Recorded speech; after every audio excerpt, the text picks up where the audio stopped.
Hello everyone, welcome to food crush ಮೇಘು vlogs. ನಾನು ನಿಮ್ಮ ಮೇಘ್ನ. ಎಲ್ಲರೂ ಹೇಗಿದ್ದೀರಾ?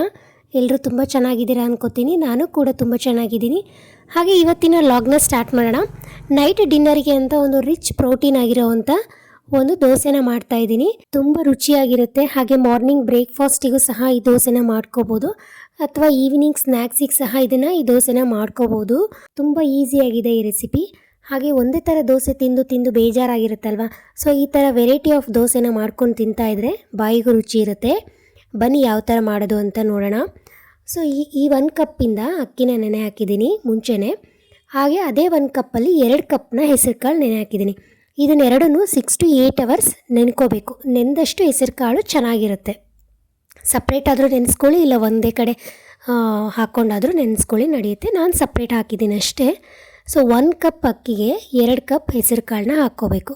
5ರಿಂದ 6 ಹಸಿಮೆಣಸಿನ್ಕಾಯಿ, 1 ಇಂಚಷ್ಟು ಶುಂಠಿನ, ಹಾಗೆ 1.5 ಸ್ಪೂನಷ್ಟು ಜೀರಿಗೆ.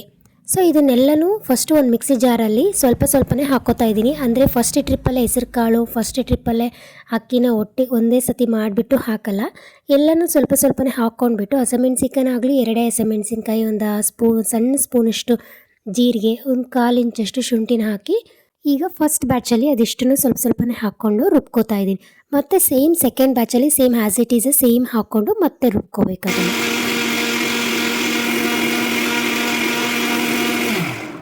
ಮತ್ತು ನೀರು ಬೇಕು ಅಂದರೆ ಸ್ವಲ್ಪ ನೀರನ್ನ ಹಾಕ್ಕೊಂಡು ರುಬ್ಕೋಬೇಕು. ತುಂಬ ನೀರಾಗಿ ಮಾಡ್ಕೋಬಾರ್ದು. ಅದು ಕನ್ಸಿಸ್ಟೆನ್ಸಿ ನೋಡಿಕೊಂಡು ಅದಕ್ಕೆ ತಕ್ಕಂತೆ ನೀರನ್ನ ಹಾಕ್ಕೊಂಡು ರುಬ್ಕೋಬೇಕು. ನೋಡಿ, ಇವಾಗ ನಾನು ಫಸ್ಟ್ ಬ್ಯಾಚನ್ನು ರುಬ್ಕೊಂಡಿದ್ದೀನಿ. ಸೇಮ್ ಆ್ಯಸ್ ಇಟ್ ಈಸ್ ಈಗ ಮತ್ತೆ ಸೆಕೆಂಡ್ ಬ್ಯಾಚಲ್ಲಿ ಸ್ವಲ್ಪ ಹೆಸರು ಕಾಳು ಮತ್ತು ಸ್ವಲ್ಪ ಅಕ್ಕಿನ ಹಾಕ್ಕೊಂಡು, 1-2 ಹಸಿಮೆಣಸಿನ್ಕಾಯಿ, 1/4 ಇಂಚು ಶುಂಠಿ, ಒಂದು ಅರ್ಧ ಸ್ಪೂನಷ್ಟು ಜೀರಿಗೆನ ಹಾಕ್ಕೊಂಡು ಸೆಕೆಂಡ್ ಬ್ಯಾಚಲ್ಲಿ ಮತ್ತೆ ಅದನ್ನು ರುಬ್ಕೋತಾ ಇದ್ದೀನಿ. ಸೇಮ್ ಸೆಕೆಂಡ್ ಬ್ಯಾಚ್ ಈಗ ರೆಡಿಯಾಗಿದೆ. Same as it is last ಬ್ಯಾಚಲ್ಲೂ ಅದೇ ಥರ ಮಾಡಿಕೊಂಡು ರುಬ್ಕೋತಾ ಇದ್ದೀನಿ. ಇದನ್ನೆಲ್ಲನೂ ಆದಮೇಲೆ ಅದಕ್ಕೆ ಕನ್ಸಿಸ್ಟೆನ್ಸಿ ನೋಡಿಕೊಂಡು ನೀರನ್ನ ಹಾಕ್ಕೊಳ್ಳಿ. ಹಾಗೆ ಇದಕ್ಕೆ ರುಚಿಗೆ ತಕ್ಕಷ್ಟು ಉಪ್ಪನ್ನ ಹಾಕ್ಕೊಳ್ಳಿ. ನೀವು ದೋಸೆಗೆ ಯಾವ ಥರ ಹಾಕ್ಕೋತೀರೋ ಅದೇ ಥರ ಇದಕ್ಕೆ ಉಪ್ಪನ್ನ ಹಾಕ್ಕೊಳ್ಳಿ. ಹಾಗೆ 1 ಸ್ಪೂನ್, ಸಣ್ಣ ಸ್ಪೂನಷ್ಟಲ್ಲಿ ಸೋಡಾನ ಹಾಕ್ಕೊಳ್ಳಿ. ಸೇಮ್ ನೀವು ಅಕ್ಕಿ ದೋಸೆ ಯಾವ ಥರ ಸೋಡಾ ಹಾಕ್ಕೋತೀರೋ ಸೇಮ್ ಅದೇ ಥರನೇ ಇದಕ್ಕೂ ಸೋಡಾ ಹಾಕ್ಕೊಳ್ಳಿ. ನೋಡಿ, ನಾನು ನೋಡ್ತಾ ಇದ್ದೀನಲ್ಲ, ಇದೇ ಥರ ಕನ್ಸಿಸ್ಟೆನ್ಸಿಯಲ್ಲಿ ಇದು ಯಾವಾಗಲೂ ಇರಬೇಕು ದೋಸೆ. ತುಂಬ ತೆಳುವಾಗೂ ಇರಬಾರ್ದು, ತುಂಬ ಗಟ್ಟಿಯಾಗೂ ಇರಬಾರ್ದು ಈ ದೋಸೆಗೆ.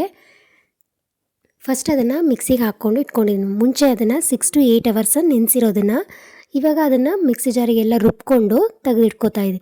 ಇವಾಗ ಅದಕ್ಕೆ ಬೇಕಾಗಂಥ ಚಟ್ನಿನ ಮಾಡ್ಕೋತಾ ಇದ್ದೀನಿ. ಈಗ ಕೊಬ್ಬರಿ ಚಟ್ನಿ ಮಾಡ್ಕೋತಾ ಇದ್ದೀನಿ. ಅದಕ್ಕೆ ಕೊಬ್ಬರಿನ ತುರ್ಕೋತಾ ಇದ್ದೀನಿ. ಇದಕ್ಕೆ ಸಿಂಪಲ್ ಟಿಪ್ಸ್ ಏನು ಅಂದರೆ, ನಾನು ಈ ಥರ ತುರಿಯೋದ್ರಲ್ಲೇ ಕೊಬ್ಬರಿನ ತುರ್ಕೊಂಡು ಬಿಡ್ತೀನಿ. ಇಳಿಗೆ ಮನೇಲಿ ತುರಿತಾ ಆದರೆ ಲೇಟ್ ಅನಿಸುತ್ತೆ ಅಂತ. ಸೊ ಕೊಬ್ಬರಿ ಬಟ್ಲದಲ್ಲಿ ಅದನ್ನು ಕೊಬ್ಬರಿನ ಸಪ್ರೇಟ್ ಮಾಡಿಕೊಂಡು ಸೊ ಈ ಥರ ತುರ್ಕೋತಾ ಇದ್ದೀನಿ. ಒಬ್ಬೊಬ್ಬರು ಕಟ್ ಮಾಡಿ ಹಾಕ್ಕೋತಾರೆ, ನನಗೆ ತುರಿದು ಹಾಕ್ಕೊಂಡೆ ಅಭ್ಯಾಸ ಜಾಸ್ತಿ. ಸೊ ಹಾಗಾಗಿ ಇದನ್ನು ತುರ್ಕೋತಾ ಇದ್ದೀನಿ. ಇದೇನಪ್ಪ ಮಧ್ಯದಲ್ಲಿ ಒಂದು ಸಣ್ಣ ಪಾಪುದು ಬುಕ್ ಬರ್ತಾ ಇದೆ ಅಂದರೆ, ನಮ್ಮನೆ ಹತ್ರ 2 ಹುಡುಗರು ಬರ್ತಾರೆ ಓದ್ಕೊಳ್ಳೋಕ್ಕೆ ಅಂತ. ಸೊ ಹೋಮ್ವರ್ಕ್ ಮಾಡ್ಕೊಂಡು ಹೋಗ್ತಾ ಇರ್ತಾರೆ. ಸೊ ಹಾಗಾಗಿ ನಾನು ಅಡುಗೆ ಮಾಡೋ ಟೈಮಲ್ಲಿ ವೀಡಿಯೋನ ನೋಡ್ತಿರುವಾಗ ನಾನು ಆ ಮಧ್ಯದಲ್ಲಿ ಬರಲಿ ಅಂತ, ಸೊ ಹಾಗಾಗಿ ಬುಕ್ನ ತೋರಿಸ್ತಾರೆ, ನಾನು ಇಷ್ಟು ಬರೆದಿದ್ದೀನಿ ಮೇಘನಕ್ಕ ಅಂತ. ಹಾಗೆ ಸ್ಮಾಲ್ ಕ್ಲಿಪ್ಪಿಂಗ್ನ ಆ್ಯಡ್ ಮಾಡಿದ್ದೆ ಅಷ್ಟೇ. ಈಗ ಕೊಬ್ಬರಿ ಎಲ್ಲ ತುರ್ಕೊಂಡಾಗಿದೆ. ಸೊ ಮಿಕ್ಸಿ ಜಾರಿಗೆ ಒಂದು 5ರಿಂದ 6 ಹಸಿಮೆಣಸಿನ್ಕಾಯಿನ ಎಣ್ಣೆಲಿ ಹುರ್ಕೊಂಡು ಹಾಕೋತಾ ಇದ್ದೀನಿ, ಟೇಸ್ಟ್ ಚೆನ್ನಾಗಿರುತ್ತೆ ಅಂತ. ಹಾಗೆ ಸ್ವಲ್ಪ ಕೊತ್ತಂಬರಿ ಸೊಪ್ಪು, ಹಾಗೆ ಒಂದು ಅರ್ಧ ಬಟ್ಲಷ್ಟು ಕೊಬ್ಬರಿನ ಹಾಕ್ಕೊಂಡಿದ್ದೀನಿ. 1 ಇಂಚು ಶುಂಠಿ, ಒಂದು 5ರಿಂದ 6 ಹೆಸರು ಬೆಳ್ಳುಳ್ಳಿ, ಹಾಗೆ 1 ಸ್ಪೂನಷ್ಟು ಜೀರಿಗೆ, ರುಚಿಗೆ ತಕ್ಕಷ್ಟು ಉಪ್ಪು, ಸಣ್ಣದಾಗಿ ಒಂದು ಸ್ವಲ್ಪ ಸಣ್ಣ ಪೀಸಷ್ಟು ಹುಣಸೆಹಣ್ಣಿನ ರಸ, ಹಾಗೆ ಅದಕ್ಕೆ ತಕ್ಕಷ್ಟು ನೀರನ್ನ ಹಾಕ್ಕೊಂಡು ಮಿಕ್ಸಿ ಜಾರಿಗೆ ಹಾಕಿ ರುಬ್ಕೋತಾ ಇದ್ದೀನಿ. ಸೊ ಈ ಚಟ್ನಿಗೆ ಹಾಗೆ ಬೇಸಿಕ್ ಒಗ್ಗರಣೆನ ಕೊಟ್ಟಿದ್ದೀನಿ. ಅಂದರೆ ಒಂದು 2ರಿಂದ 3 ಸ್ಪೂನ್ ಎಣ್ಣೆನ ಹಾಕಿ ಅದಕ್ಕೆ 1 ಸ್ಪೂನ್ ಸಾಸಿವೆ, 1 ಸ್ಪೂನ್ ಜೀರಿಗೆ, 1 ಸ್ಪೂನ್ ಉದ್ದಿನಬೇಳೆ, ಒಂದೆರಡು ಹೆಸರು ಕರಿಬೇವು ಹಾಕ್ಕೊಂಡ್ಬಿಟ್ಟು ಅದನ್ನು ಒಗ್ಗರಣೆ ಹಾಕಿದ್ದೀನಿ. ಸೊ ಈಗ ಅದಕ್ಕೆ ತಣ್ಣಗಾದ್ಮೇಲೆ ಅದನ್ನು ರುಬ್ಕೊಂಡಿರೋಂಥ ಕೊಬ್ಬರಿ ಚಟ್ನಿನೂ ಸಹ ಅದಕ್ಕೆ ಹಾಕ್ಕೋಬೇಕು. ಈ ದೋಸೆಗೆ ಈ ಥರ ಎಲ್ಲ ಒಗ್ಗರಣೆ ಹಾಕ್ಕೊಂಡಿರೋ ಚಟ್ನಿನ ತಿಂತಾಯಿದ್ರೆ ತುಂಬ ಟೇಸ್ಟಿಯಾಗಿರುತ್ತೆ ಅಂತ ಅಷ್ಟೇ. ಹಾಗೆ ಈಗ ದೋಸೆ ಮೇಲೆ ಗಾರ್ನಿಷಿಗೆ ಅಂತ ನಾನಿವಾಗ ಹೆಚ್ಕೋತಾ ಇದ್ದೀನಿ. ಸೈಡ್ಸ್ ಎಲ್ಲ ಕ್ಯಾರೆಟು ಮತ್ತು ಈರುಳ್ಳಿ, ಹಾಗೆ ಕೊತ್ತಂಬರಿ ಸೊಪ್ಪು ಎಲ್ಲನೂ ಚಿಕ್ಕ ಚಿಕ್ಕದಾಗೆ ಕಟ್ ಮಾಡ್ಕೊಂಡು ಇಟ್ಕೋಬೇಕು.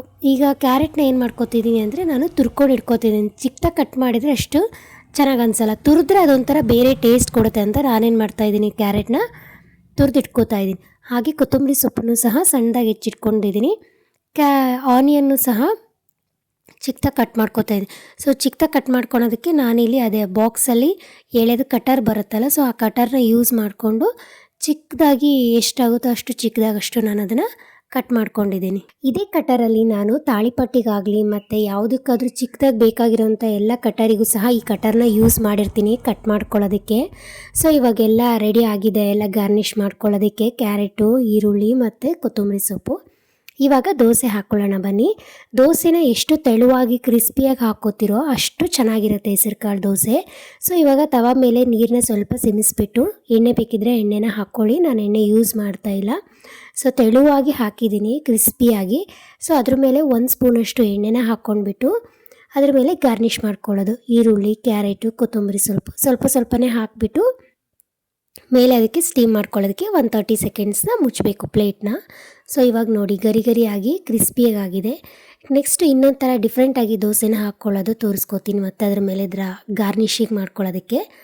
ಹಾಗೆ ತೆಳುವಾಗಿ ದೋಸೆನ ಹಾಕ್ಬಿಟ್ಟು 1 ಸ್ಪೂನ್ ಎಣ್ಣೆನ ಹಾಕಿ ನಿಮ್ಗೆ ಇಷ್ಟವಾಗಿರೋ ಕೆಂಪು ಚಟ್ನಿನ ಅದ್ರ ಮೇಲೆ ಸವರ್ಕೊಂಡು ಮತ್ತು ಈರುಳ್ಳಿ, ಕೊತ್ತಂಬರಿ ಸೊಪ್ಪು, ಕ್ಯಾರೆಟು ಎಲ್ಲನೂ ಹಾಕ್ಕೊಂಡು ಒಂದು 30 ಸೆಕೆಂಡ್ಸ್ ಮತ್ತೆ ಪ್ಲೇಟ್ನ ಮುಚ್ಚಿದರೆ ಕ್ರಿಸ್ಪಿಯಾಗಿ, ಟೇಸ್ಟಿಯಾಗಿ ಹಾಗೆ ರುಚಿಕರವಾಗಿ ದೋಸೆ ರೆಡಿ ಆಗುತ್ತೆ.